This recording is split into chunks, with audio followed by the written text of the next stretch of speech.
آج میں اپنی زندگی کے 60ویں سال میں ہوں۔ 28 سال غلامی کے، 22 سال شہنشاہی کے اور 10 سال یادوں کے۔ جب میں بنو جموح کی غلامی میں تھا، اس وقت مجھے لگتا تھا کہ انسان دو قسم کے ہوتے ہیں۔ ایک وہ جنہیں اختیار، شعور اور خوابوں سے نوازا گیا ہے، دوسرے وہ جنہیں صرف ایک جسم عطا کر کے دنیا میں بھیج دیا گیا ہے۔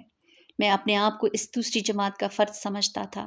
میں کیا میرے جیسے سارے غلام جانتے تھے کہ ان کی ذات کائنات کے لیے محض ایک جسم ہے جس کی طاقت کا ذکر ہوتا تھا، جس کو بیچا جا سکتا تھا، خریدا جا سکتا تھا، جس پر غصہ اتارا جا سکتا تھا، جس کی کھال کھینچی جا سکتی تھی۔ جسم کی اچھائی برائی کے علاوہ ہماری کوئی بات قابل ذکر نہیں تھی۔ ہمارے ذہنوں میں بھی سوال ابھرتے تھے، ہماری روحوں میں بھی تلاطم برپا ہوتے تھے۔ ہم بھی کبھی کبھار کوئی خواب دیکھ لیتے تھے، لیکن ایسے جیسے ہم نے کسی شجر ممنوعہ کو ہاتھ لگا لیا ہو، جیسے ہم سے کوئی گناہ سرزد ہو گیا۔ ہماری یہ سوچ منشا الہی سے نہیں، معاشرتی جبر سے ابھری تھی، جو ایک اٹل پہاڑ کی طرح ہر وقت ہمارے سامنے رہتا تھا۔ اس سے ٹکرانے کا تصور ہی ہمیں پاش پاش کر دینے کے لیے کافی تھا۔ یہ معاشرتی جبر کیا تھا؟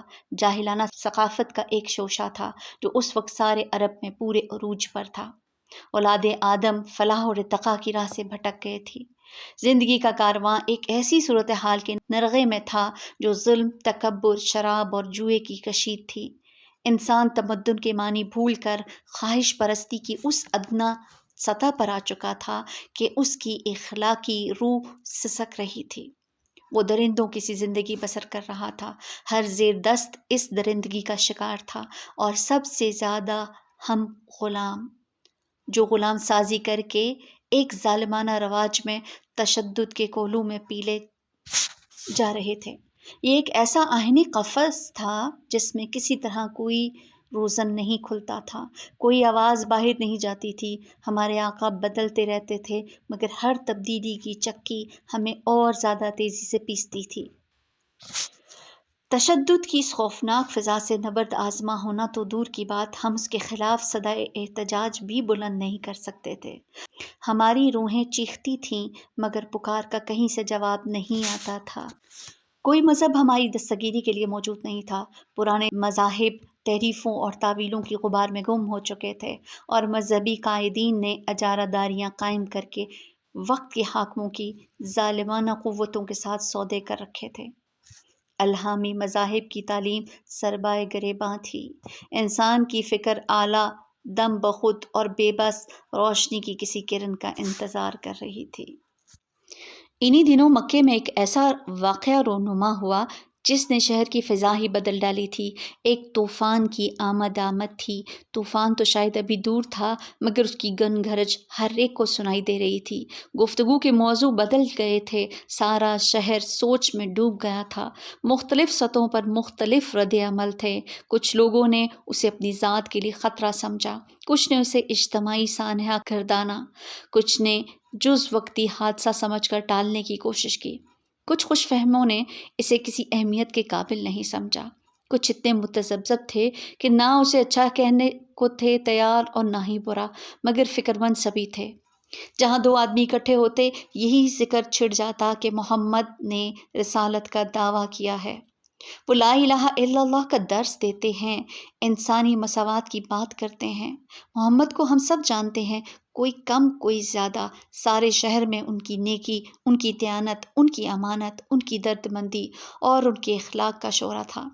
مگر یہ رسالت، یہ وحی، غار حرا میں فرشتے سے بات چیت، معبود واحد کا تصور، مساوات کا سبق، غریبوں کے حقوق کا ذکر، آخرت و ما فیہا کی باتیں، کہاں جا کر ٹھہرے گا یہ طوفان، جو جتنا زیادہ با اختیار تھا اتنا ہی زیادہ فکر مند تھا۔ سب کو محسوس ہو رہا تھا کہ اگر یہ بیل مونڈھے چڑھ گئی تو اس کے پلے سے کچھ نہ کچھ جا کر رہے گا، دولت کی صورت میں یا اختیار کی صورت میں۔ ہم غلاموں کے پاس کیا تھا دینے کو جو ہم فکر مند ہوتے؟ میں بلال حبشی، دوسرے درجے کا انسان بھی سوچنے پر مجبور ہو گیا، مگر اس بار میری سوچ میں احساس گناہ شامل نہیں تھا۔ گپ اندھیرے میں ایک جوت جاگی تھی۔ یہ اجالا میرے لیے کیا لے کر آئے گا؟ اس روشنی میں جو کچھ نظر آئے گا، میں اس کا متحمل بھی ہو سکوں گا یا نہیں؟ مگر یہ ساری باتیں بات کی تھیں، اس وقت سب سے مقدم بات یہ تھی کہ تاریکی میں روشنی کی ایک کرن پھوٹی ہے اور مستقبل جو بھی ہو حال سے بدتر نہیں ہو سکتا۔ اپنی سوچ کی مجھے بہت بڑی قیمت چکانا پڑی، وہ قیمت جو میرے خیال میں میرے پاس تھی ہی نہیں۔ میں نے محمد صلی اللہ علیہ وسلم کو کئی بار دیکھا تھا، لیکن آج تک ان سے بات نہیں کی تھی۔ اوقاس کے 20 روزہ سالانہ بڑے میلے کے بعد جب قافلے اپنے اپنے گھروں کو لوٹنے کے لیے مکہ سے نکلتے ہی اپنے گرد و غبار میں گم ہو جاتے تو مکہ سکڑ سا جاتا، گلیوں میں دوبارہ وہی جانے پہچانے چہرے نظر آنے لگتے۔ یہ سب میرے واقف نہیں تھے، لیکن صورت شناس میں سبھی کا تھا۔ بہت سے تو غلام سمجھ کر میری طرف دیکھنا بھی گوارا نہیں کرتے تھے، کچھ پہچانتے بھی تھے، مگر ان کا مجھ جیسے غلام کے ساتھ راہ و رسم رکھنے کا کوئی سوال ہی نہیں تھا۔ لیکن محمد صلی اللہ علیہ وسلم مختلف تھے۔ وہ جب بھی میرے پاس سے گزرتے تو مجھے محبت کے انداز سے مسکرا کر دیکھتے۔ یہی وہ محمد تھے جو اللہ کی وحدانیت کی باتیں کر رہے تھے۔ محمد صلی اللہ علیہ وسلم مجھے اچھے لگتے تھے، اپنی ذات میں اچھے لگتے تھے۔ وہ تھے تو پہلے درجے کے انسانوں کی صف میں، مگر مجھے لگتا تھا کہ اوروں کی طرح وہ مجھے نچلے درجے کا انسان نہیں سمجھتے تھے۔ ان سے مجھ غلام کا کوئی براہ راست تعلق نہیں تھا، اور ہو بھی کیا سکتا تھا، مگر اپنی جماعت کے انسانوں میں وہ واحد شخص تھے جن کی مسکراہٹ کو میں نے اپنے لیے محسوس کیا تھا۔ بلکہ یوں کہیے کہ اس وقت شاید میری ساری زندگی کی واحد خوشی وہ ایک لطیف سا تعلق تھا جو ان کی مسکراہٹ سے میرے ساتھ قائم ہو گیا۔ ان کے علاوہ مجھے دیکھ کر کبھی کوئی شفقت اور التفات سے نہیں مسکرایا تھا۔ وہ مسکراتے تھے تو ان کی آنکھیں اور چہرہ ہی نہیں، ان کا سارا وجود مسکراتا محسوس ہوتا تھا۔ میرے درجے کے لوگوں کے لیے تو شاید مسکراہٹ بنی ہی نہیں تھی۔ میں نے ہنستی ہوئی صبحیں دیکھی تھیں، رات کے آنچل پر ستاروں کی چلملاہٹ دیکھی تھی، مسکراتے ہوئے پھول دیکھے تھے، مگر ان سب کا تبسم ہر ایک کے لیے ہوتا ہے۔ محمد کی مسکراہٹ کا ایسا دل میں کھپ جانے والا انداز تھا کہ بندہ ہزاروں کے ہجوم میں تنہا ہو جائے۔ اس پر کسی غیر کی شراکت کا شائبہ بھی نہیں محسوس ہوتا تھا۔ وہ مسکرا کر میری طرف دیکھتے تو لگتا جیسے بادلوں سے چاند نکل آیا ہو، جیسے چلچلاتی دھوپ میں سایہ میسر آ گیا ہو، جیسے تپتی دھوپ میں ٹھنڈی ہوا کا جھونکا گزر جائے، جیسے بے آب ہو گیا صحرا میں تھوڑ کی کسی شاخ پر کوئی شاداب پھول نظر آ جائے۔ ایک سیاہ فام غلام پر نظر اٹھانے کی بھی بھلا کوئی اہمیت ہے، لیکن جب وہ میری طرف دیکھتے تو اس توجہ سے کہ جیسے ان کے نزدیک یہ دنیا کا اہم ترین کام ہے۔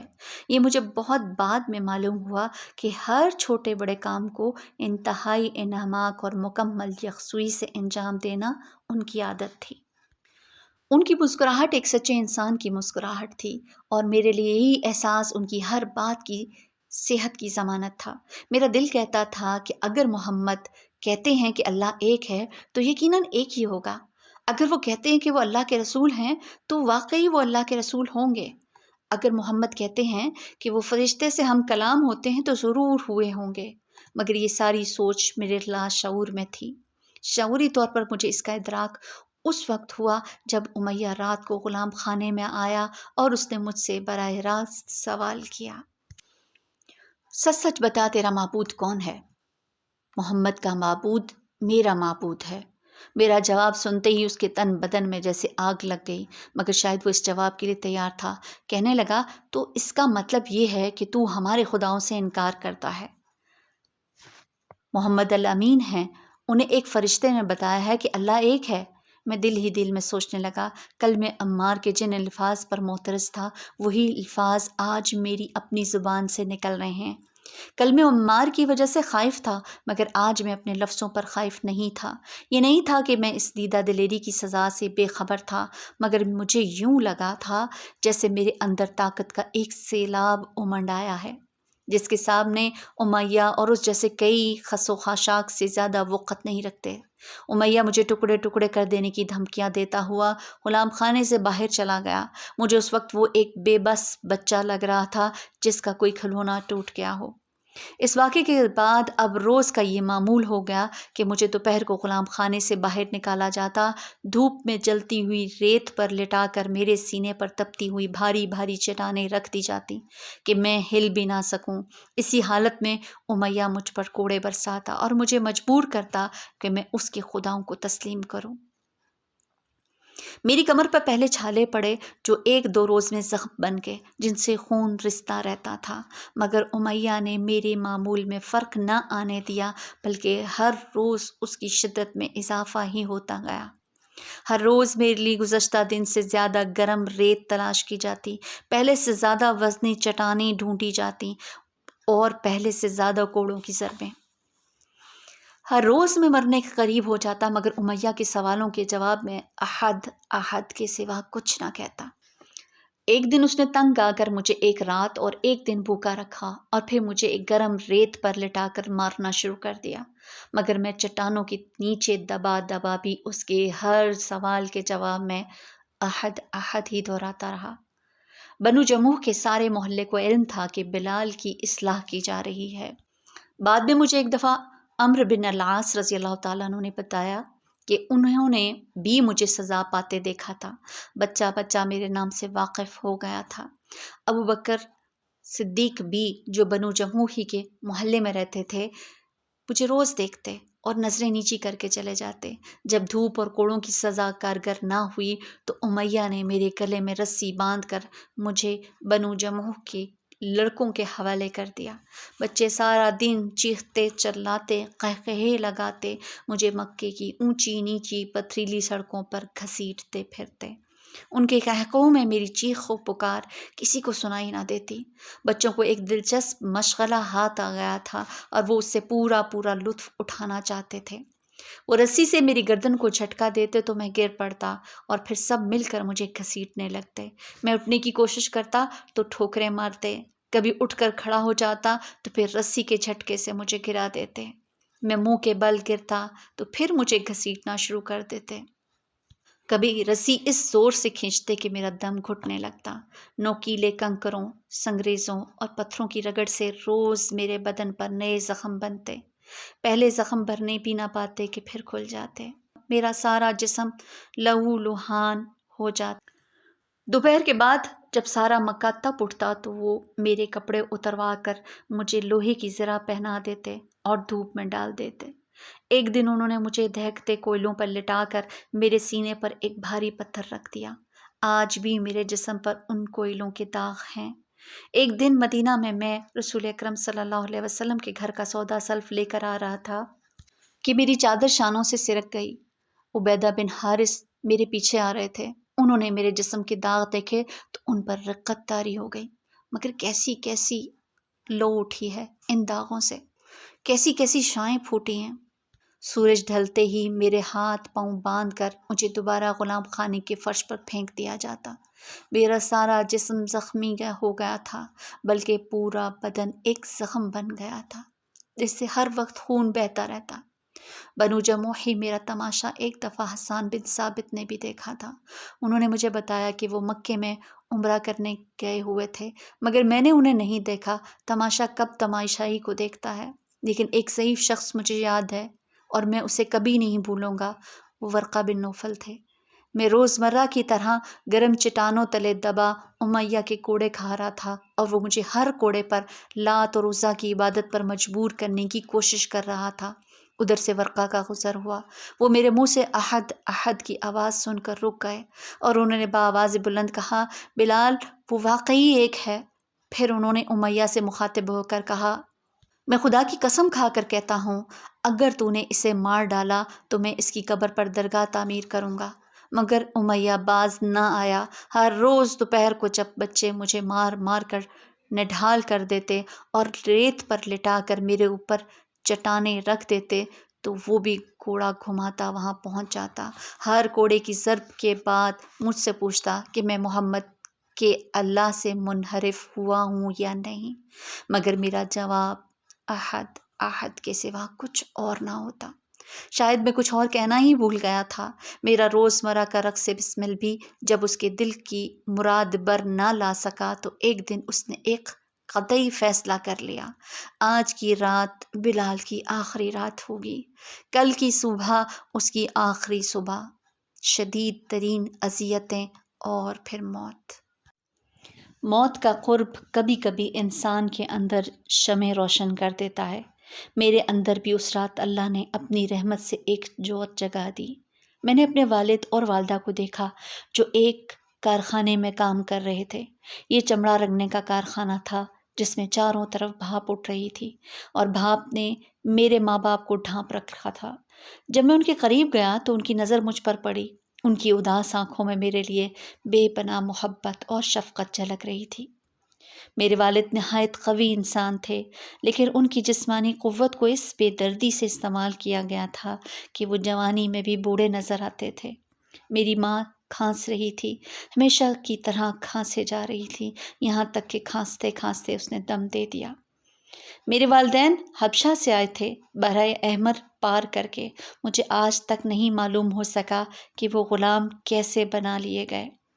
انہوں نے مجھے کبھی نہیں بتایا، شاید اس لیے کہ ایسی باتوں کو بھلا کر ہی وہ غلامی کی صعوبتیں برداشت کرنے کے قابل ہوئے تھے۔ ایک دن میری ماں نے مجھے صرف اتنا بتایا تھا کہ میں پیدا تو حالت غلامی میں ہوا، لیکن جب میں اپنی ماں کے شکم میں آیا تو میرے ماں باپ آزاد تھے۔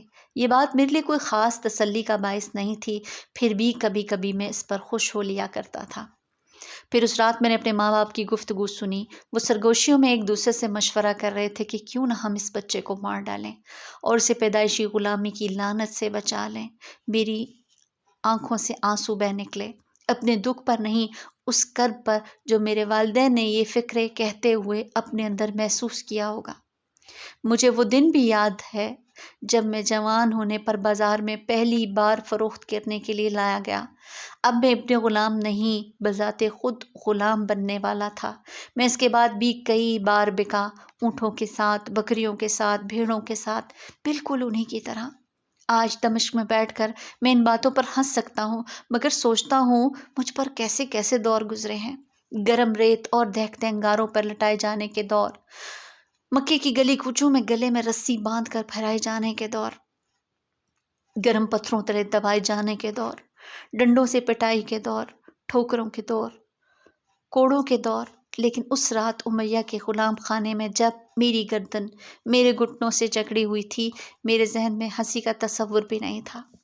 پھر اسی کرب کے عالم میں میں نے اپنے گرد پھیلی ہوئی زندگی کے حسن کو محسوس کیا، وہ حسن جو جلد ہی مجھ سے چھننے والا تھا۔ چاند، تارے، دن رات، آتے جاتے موسم، پہاڑوں، دریاؤں، میدانوں اور جنگلوں میں جیتی جاگتی رنگ برنگی مخلوق اور ان سب کا سردار انسان، اپنی تمام آرزوؤں، امنگوں، اداسیوں، خوشیوں، مجبوریوں، کامرانیوں اور قربانیوں کے ساتھ۔ اس رات میں نے ایک سرخ بھنورا بھی دیکھا تھا جو تیز دھوپ میں ایک ڈنٹھل پر بیٹھا تھا۔ آج بھی جب کہیں مجھے سرخ بھنورا نظر آتا ہے، میرا سارا دن خوشی میں گزر جاتا ہے۔ یہ سرخ بھنورے روئے ارض پر پھیلی ہوئی مخلوق، قبروں میں لیٹے ہوئے میرے ماں باپ، یہ سب کہاں سے آ گئے تھے اس رات؟ موت نزدیک محسوس ہوتی ہے تو انسان کا ذہن کہاں سے کہاں چھلانگیں لگاتا پھرتا ہے۔ پھر عمار کے واقعے کی تفصیل میری نظروں کے سامنے آنے لگی۔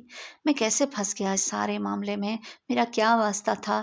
ذہن سے جواب آیا، عمار، عمار نے تجھے اس دلدل میں دھکیلا ہے۔ لیکن عمار میرا کیا لگتا تھا؟ کیا رشتہ تھا میرا اس سے یا اس کا مجھ سے؟ اگر میں واقعی اسے کوڑا مار دیتا تو وہ ہرگز مجھے الزام نہ دیتا۔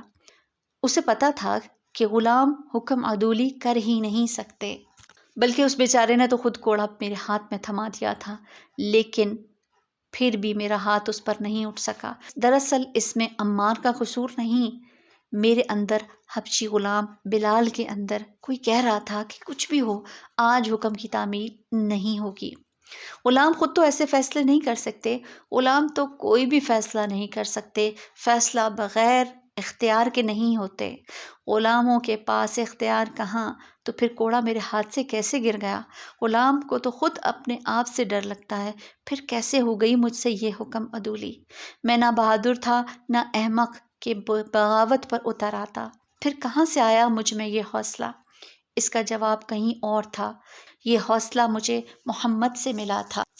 پھر رات بھر میں غلام خانے کے فرش پر قسم پرسی کے عالم میں پڑا کراہتا رہا۔ رسیوں سے جھگڑا ہوا، رسیاں میرے زخموں میں دھسی جا رہی تھیں،